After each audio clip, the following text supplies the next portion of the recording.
This is CNN Breaking News. We're following breaking news. U.S. military sources are telling CNN that tests have confirmed that ISIS forces have used chemical weapons, including a mustard agent and possibly chlorine, on the battlefield. Also, the son of Osama bin Laden apparently surfacing after being unseen by the public for years. He's calling for terror supporters to wage jihad and launch attacks in cities around the world, including Washington.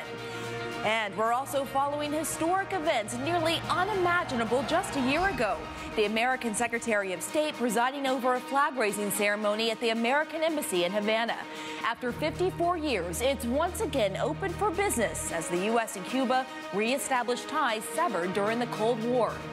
Congresswoman Leighton of Florida, a member of the House Foreign Affairs Committee, is among our guests this hour, and we also have our correspondents and analysts standing by. But let's begin with the breaking news. And CNN Chief National Security Correspondent Jim Sciutto. Jim, what are you finding out? Pamela, the U.S. government has test results from an attack inside Syria 2 weeks ago that show that ISIS used a mustard agent as a weapon. They are now investigating 2 further attacks in the past week against Kurdish forces for the possible presence of chemical agents, including chlorine. They have not, in those attacks, confirmed the presence of a mustard agent, but the U.S. now believes that ISIS has in its possession a mustard agent, that it has weaponized, that it has used it on the battlefield. It is a worrisome escalation. When Kurdish soldiers arrived at this northern Iraqi hospital this week with blistered skin and difficulty breathing, Kurdish commanders feared the worst. ISIS had attacked them with chemical weapons. One of 2 attacks this week now under investigation. These are traces of the weapons. Almost 45 rounds in 40 minutes. The U.S. military will now test samples from the patients and weapons to determine if they included mustard gas, a horribly powerful chemical agent that the U.S. now believes ISIS has obtained. Multiple U.S. officials tell CNN the U.S. has already determined that ISIS fighters used a mustard agent during a separate attack weeks ago inside Syria. This would be a new and worrying report if it's accurate. I have no doubt that if ISIS could get their hands on this stuff, they would use it.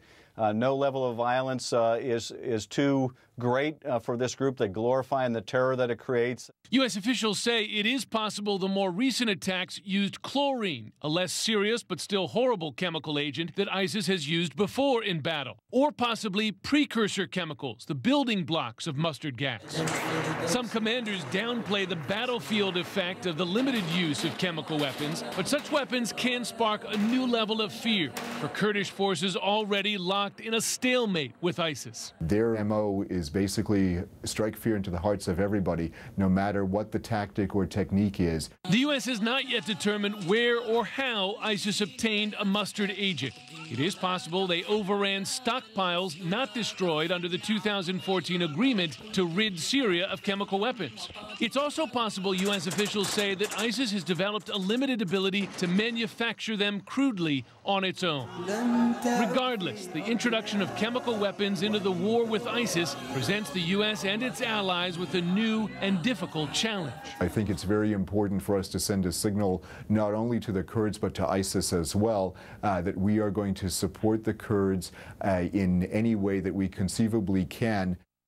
We know that the Kurds have not been fully satisfied to this point with the weapons that they received from the U.S. and the speed with which they've received those weapons. Question here, do they ask for further support to head off chemical weapons attacks like this one? But also, of course, Pamela, this is a question for that question that's been hanging out there some time now.